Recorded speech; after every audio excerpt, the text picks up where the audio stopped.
브레드TV의 홈페이지가 새롭게 바뀝니다. 8만 명 이상의 유튜브 구독자분들께 매주 이스라엘의 다양한 소식을 전해온 브레드TV. 지금 새롭게 옷 입은 브레드TV의 홈페이지 www.breadtv.net으로 놀러오세요. 새로운 홈페이지에서는 매주 수요일 유튜브에 올라오는 이스라엘에 대한 뉴스, 간증, 중보기도 등 다양한 프로그램을 쉽게 확인하실 수 있습니다. 신학자들의 강의, 유대인들의 간증 등 그 어디서도 들을 수 없는 이스라엘의 소식을 한 페이지에서 확인하실 수 있습니다. 영화, 도서, 투어, 아카데미, 스토어까지 하나님의 나라를 위한 선교 사역들을 만나보세요. 하나님의 눈동자 이스라엘을 향한 사랑의 첫걸음, 브레드TV와 함께 시작하세요. 새로운 홈페이지는 휴대폰이나 태블릿 PC에서 한 번의 클릭으로 들어오실 수 있습니다. 브레드TV 바로가기 아이콘 만들기 안드로이드 버전입니다. 첫 번째, 휴대폰 화면에서 인터넷 버튼을 눌러주세요. 두 번째, breadtv.net을 입력해주세요. 세 번째, 홈페이지로 이동한 후 휴대폰 하단의 메뉴 버튼을 눌러주세요. 네 번째, 메뉴를 보시면 플러스 아이콘과 함께 현재 페이지 추가 버튼을 눌러주세요. 마지막으로 현재 페이지 추가를 누르시면 홈 화면 버튼이 있습니다. 이제 홈 화면 버튼만 눌러주시면 바탕 화면에 브레드TV 홈페이지 바로가기 아이콘이 생성됩니다. 다음은 아이폰과 아이패드에서 브레드TV 바로가기 아이콘 만드는 방법입니다. 첫 번째, 인터넷 버튼을 눌러주세요. 두 번째, 주소창에 breadtv.net을 입력해 주시면 홈페이지로 이동합니다. 세 번째, 홈페이지로 이동한 후 핸드폰 하단 공유 버튼을 눌러주세요. 네 번째, 화면의 스크롤을 위로 올려 홈 화면의 추가 버튼을 클릭해 주세요. 그리고 마지막으로 추가 버튼만 누르시면 간편하게 휴대폰에서 브레드TV의 소식들을 만나보실 수 있습니다. 휴대폰 바탕화면의 바로가기 아이콘을 누르시면 한 번에 원하는 방송을 시청하실 수 있습니다.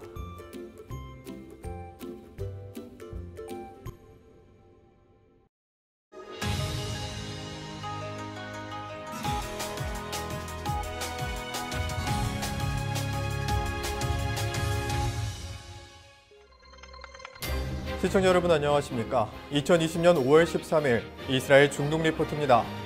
먼저 이번 주 주요 뉴스입니다.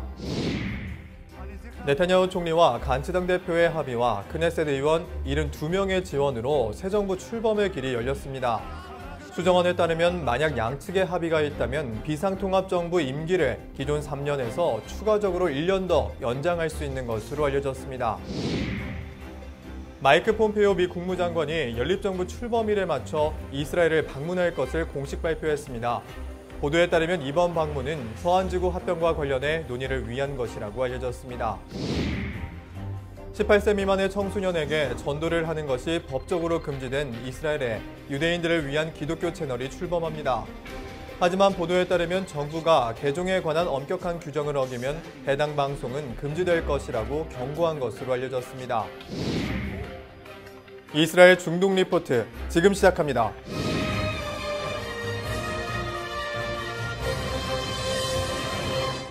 첫 소식입니다. 네타냐후 총리와 간츠당 대표의 합의와 크네셋 의원 72명의 지원으로 새 정부 출범의 길이 열렸습니다.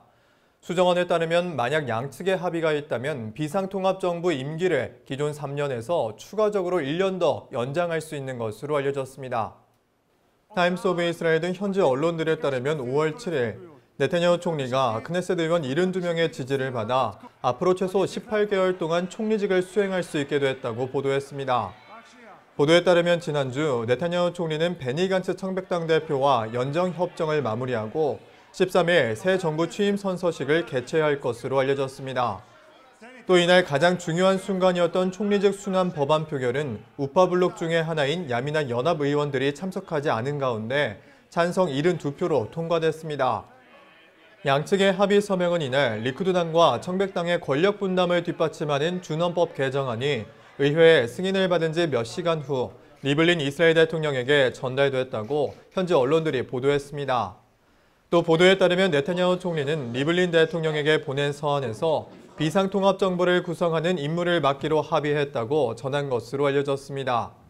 이에 대해 대통령실은 성명을 통해 일부 서명의 진위 여부에 대한 의구심이 높아지지 않는 한 이날 오후 네타냐후 총리에게 정부 구성을 맡길 것이라고 밝혔습니다. 보도에 따르면 자정까지 크네셋 의원 최소 61명의 추천이 없었더라면 18개월도 안 되는 기간 내에 네 번째 선거가 시행될 뻔한 것으로 알려졌습니다. 또 리쿠드 청백당 측은 새 정부의 장관 임명에 관한 최종 결정이 내려지면 5월 13일 수요일에 새 정부가 출범할 것이라고 밝혔습니다. 임기와 관련해서는 네타냐후 총리가 먼저 18개월간 직을 수행하고 간츠 당대표가 뒤를 이어 직을 수행할 것으로 알려졌습니다. 또 수정안에 따라 양측의 합의가 있다면 정부 임기를 3년에서 1년 더 연장할 수 있다는 조항이 포함됐습니다. 한편 관련 소식이 전해지자 야이르 라피드 예시 아티드 당대표는 트위터를 통해 처칠 영국 전 총리의 말을 인용하면서 이렇게 많은 유권자들을 속인 적은 없다고 밝혔습니다. 또 그는 2주 후에 네타냐후의 재판이 시작되기 때문에 그들은 일주일 내에 정부를 구성하기 원한다며 코로나19 비상사태가 끝나면 비상정부라고 부르게 될 것이라고 양측을 비난했습니다. 한편 전날 이스라엘 고등법원은 네타냐후 총리가 연립정부를 구성할 자격이 없다는 탄원서에 대해 중대한 어려움이 있었지만 이에 개입할 법적 근거는 없다고 판결을 내렸습니다. 또 네타냐후 총리는 오는 24일에 배임 및 사기 혐의로 재판을 받는다고 현지 언론들이 보도했습니다. 이런 가운데 베네트 국방장관이 이끄는 우파 야미나 연합이 돌연 연립정부에 참여하지 않을 것이라고 밝혔습니다. 야미나당은 네타냐후 총리가 이끄는 해당 연정에 좌파 정부가 될 수 있다는 게 불참 이유라고 설명했습니다. 하레츠 등 현지 언론들에 따르면 5월 10일 납달리 베네트 국방장관이 이끄는 우파 야미나 연합이 네타냐후 총리의 연립정부에 들어가지 않을 것이라고 밝혔다고 보도했습니다. 보도에 따르면 이날 야미나 연합은 정부의 구성과 정책이 좌파 정부가 될 가능성과 함께 우리 당과 유권자들에 대한 총리의 경멸 때문에 야당으로 국민을 섬길 것이라고 밝혔습니다. 또 야미나 연합은 네타냐후 총리의 임기가 끝나는 다음 날을 위해 준비할 것이라면서 개인의 생존을 위해 사법 시스템을 좌파에게 팔지 않는 진정한 우파 정당으로 활동할 것이라고 덧붙였습니다. 보도에 따르면 야미나 연합은 네타냐후 총리의 연정에 참여할 수 없는 이유로 정착촌 합법화 및 개발의 진정성과 하마스와 팔레스타인에 굴종하지 않을 권리를 언급한 것으로 알려졌습니다. 해당 사실이 알려지자 리쿠드당은 성명을 내고 만약 야미나가 또 다른 장관직을 얻게 된다면 그들 눈에 우파 정부로 보일 것이라며 비판했습니다. 그러면서 리쿠드당은 야미나 연합이 장관직과 관련된 내부 투쟁 때문에 연정에 참여하지 않는 것은 유감스럽다며 해당 연정은 유대와 사마리아에 주권을 적용할 역사상 최초의 정부라고 덧붙였습니다. 이에 대해 예시안 정착촌 의회 데이비드 엘 하야니 의장은 불행히도 팔레스타인 국가 설립의 위험성이 여전히 협상 테이블에 있어 야미나가 빠진 시기의 정부는 상상할 수 없다고 밝혔습니다. 또 일부 매체에서 야미나 연합의 이번 성명이 샤케드 전 법무부 장관과 상의 없이 나온 것이라는 추측성 보도에 대해 샤케드 의원은 트위터를 통해 자신의 의견을 반영한 것이라고 일축했습니다. 그러면서 그녀는 리쿠드당의 제안은 부패했고 공허하며 우파 블록을 파괴하는 것이라고 덧붙였습니다. 한편 2006년 네타냐후 총리가 야당 대표로 있을 당시에 베네트 뉴라이트 당 대표는 2년 동안 네타냐후의 비서실장으로 지낸 바 있습니다. 하지만 2018년 리쿠드 연정 당시에 베네트 교육부 장관은 국방부 장관직을 주지 않으면 정부에서 사임하겠다고 주장해 양측 간의 긴장이 고조됐습니다. 이후 네타냐후 총리는 2019년 6월 베네트와 샤케드 모두 정부에서 해고했지만 리버만 전 국방부 장관의 사퇴로 정부 구성에 어려움을 겪자 베네트 당대표를 국방부 장관에 임명한 바 있습니다. 마이크 폼페이오 미 국무장관이 연립정부 출범일에 맞춰 이스라엘을 방문할 것을 공식 발표했습니다. 보도에 따르면 이번 방문은 서한지구 합병과 관련해 논의를 위한 것이라고 알려졌습니다. 타임스 오브 이스라엘 등 현지 언론들에 따르면 5월 8일 마이크 폼페이오 미 국무부 장관이 이번 주 이스라엘을 방문해 서한지구 일부 지역 합병과 관련해 논의할 것으로 예상된다고 보도했습니다. 미 국무부는 이날 코로나19로 인한 폐쇄 조치 이후 첫 해외 방문이라며 일부 이스라엘 언론 매체가 방문 가능성을 보도한 지 하루 만에 공식 발표했습니다. 모건 오르타구스 국무부 대변인은 이날 성명을 통해 폼페이오 장관은 코로나19 팬데믹과 이란의 악의적인 영향력과 관련한 지역 안보 문제를 논의할 것이라며 방문 목적에 대해 설명했습니다. 그러면서 그녀는 이스라엘에 대한 미국의 헌신은 트럼프 대통령의 리더십 아래에서 가장 강력하다면서 이스라엘과 미국은 함께 안보와 번영에 대한 위협에 직면할 것이라고 덧붙였습니다. 또 이날 합병 문제에 대해 데이비드 스챈커 미 중동 최고 외교관은 미 이스라엘 공동지도위원회가 양측이 받아들일 수 있는 구체적인 경계를 결정하는 작업을 완료하지 못했다며 구체적인 언급은 피했습니다. 한편 서원지구 합병 지지자들은 오는 11월 열릴 미 대선 이전에 이스라엘의 지도를 다시 그릴 수 있는 확률은 매우 낮게 보고 있다고 현지 언론들이 보도했습니다. 또 한편으로 친이스라엘 유권자들과 복음주의 기독교 공동체들이 트럼프 대통령에게 힘을 실어줄 것으로 믿고 있는 것으로 알려졌습니다. 하지만 예측과는 달리 지난 6일 프리드먼 미 대사는 하용과의 인터뷰에서 미국은 몇 주 안에 서원지구 일부 지역에 대한 이스라엘의 주권을 인정할 준비가 됐다라고 밝힌 바 있습니다. 당시 그는 정착촌 합병의 추진 여부는 이스라엘이 결정할 문제라며 그렇게 된다면 미국은 해당 움직임을 인정할 것이라고 덧붙였습니다. 이런 가운데 합병과 관련해 이스라엘 정착촌 대표들이 미 행정부가 평화원으로 이스라엘의 사기를 치려 하고 있다고 맹비난했습니다. 엘 하야니 예사정착촌 의회 의장은 YNN뉴스와의 인터뷰에서 미 정부 대표단은 플랜 B를 가장해 플랜 A를 팔려고 하고 있다며 팔레스타인 국가 구성에 동의하게 하기 위해 합병 지지를 이용하고 있다고 주장했습니다. 보도에 따르면 팔레스타인 국가 설립과 합병이라는 하나의 평화안을 두 개의 안으로 언급한 이유는 불분명한 것으로 알려졌습니다.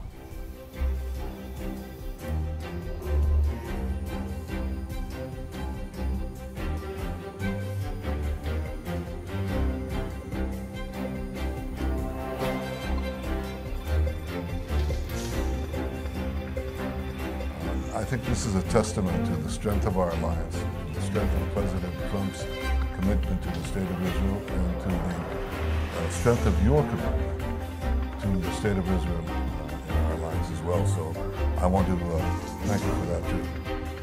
Equally, we have a lot to talk about. The second thing is that something else plaguing our region, which is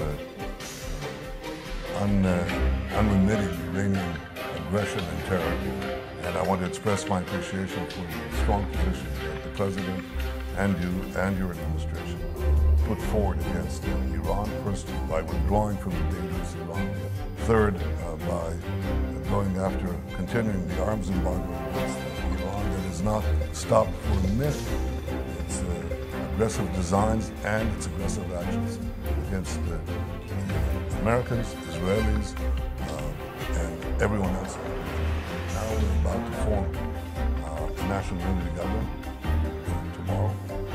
I think that this is an opportunity to promote peace and security based on the understandings that I reached with President Trump in my last visit in Washington in January. And these are all tremendous challenges and opportunities, and we can do them because we have such a powerful bond that makes the alliance between Israel and the United States stand out, certainly for us. Thank you very much, Mr. Prime Minister. Second, we'll get a chance to talk about the vision for peace. We're now some months on from the day that you came to Washington when President Trump announced that vision for peace when you were there. There remains work yet to do, and we need to make progress on that. I'm looking forward to it.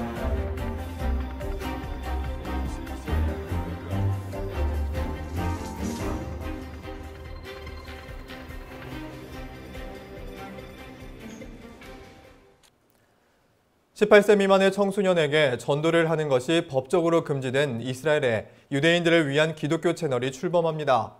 하지만 보도에 따르면 정부가 개종에 관한 엄격한 규정을 어기면 해당 방송은 금지될 것이라고 경고한 것으로 알려졌습니다. 더 가디언 등 현지 언론들에 따르면 5월 10일 전도에 대한 위법성이 존재하지만 유대인들을 위한 복음을 전하는 기독교 채널이 케이블 채널에서 공식 출범했다고 보도했습니다. 보도에 따르면 히브리어로 우리를 뜻하는 셸라누 TV는 현재 전 세계 200여 개국으로 송출하고 있는 가TV의 새로운 히브리어 채널인 것으로 알려졌습니다. 또 가TV는 채널 시장의 50%를 장악하고 있는 케이블 TV 업체인 HOT로부터 채널을 확보하기 위해 7년간의 계약을 체결했다고 현지 언론들은 보도했습니다. 이에 대해 가TV의 워드 심슨 대표는 영상 메시지를 통해 케이블 TV를 통해 메시아인 예슈아의 복음을 히브리어로 발송할 수 있도록 정부의 허가를 받았다며 역사상 이런 일은 없었다고 밝혔습니다. 하지만 채널 승인 사실에 대해 아셔비튼 케이블 위성방송위원회 의장은 하레츠와의 인터뷰에서 해당 채널이 선교 활동에 관련됐다는 사실을 알지 못했다고 주장한 것으로 알려졌습니다. 또 그는 규정에 따르면 종교 프로그램을 방송하는 것은 괜찮지만 특히 젊은 시청자들에게 부당한 방식으로 영향을 미칠 가능성이 있는 내용을 방송하는 것은 금지되어 있다고 덧붙였습니다. 현재 이스라엘 법에 따르면 전도 행위를 전면 금지하고 있지는 않지만 부모의 동의 없이 18세 미만의 청소년에게 전도하는 것은 금지하고 있습니다. 하레츠에 따르면 비튼 의장은 이날 채널 폐쇄에 대한 권한은 해당 위원회의 일이 아니라며 서둘러 결론을 내리고 싶지 않다고 밝힌 것으로 알려졌습니다. 이에 대해 HOT의 대변인은 셸레누 TV는 이스라엘의 다른 종교 채널과 마찬가지로 독립적인 기독교 채널이라며 위원회에서 허가를 받았고 법에 따라 방송되고 있다고 밝혔습니다. 한편 셸레누 TV는 채널 182번에서 방송되며 채널 가입자들에게 친이스라엘 기독교인들을 위한 믿음에 기반한 채널로 소개된다고 현지 언론들이 보도했습니다. 또 하레츠에 따르면 과거 이스라엘 TV 채널 내에서 데이스타와 중동 텔레비전과 같은 기독교 채널이 있었지만 히브리어로 방송하며 선교 활동을 공개적으로 밝힌 채널은 처음이라고 전했습니다. 오늘 저희가 준비한 소식은 여기까지입니다. 시청해주신 여러분 고맙습니다.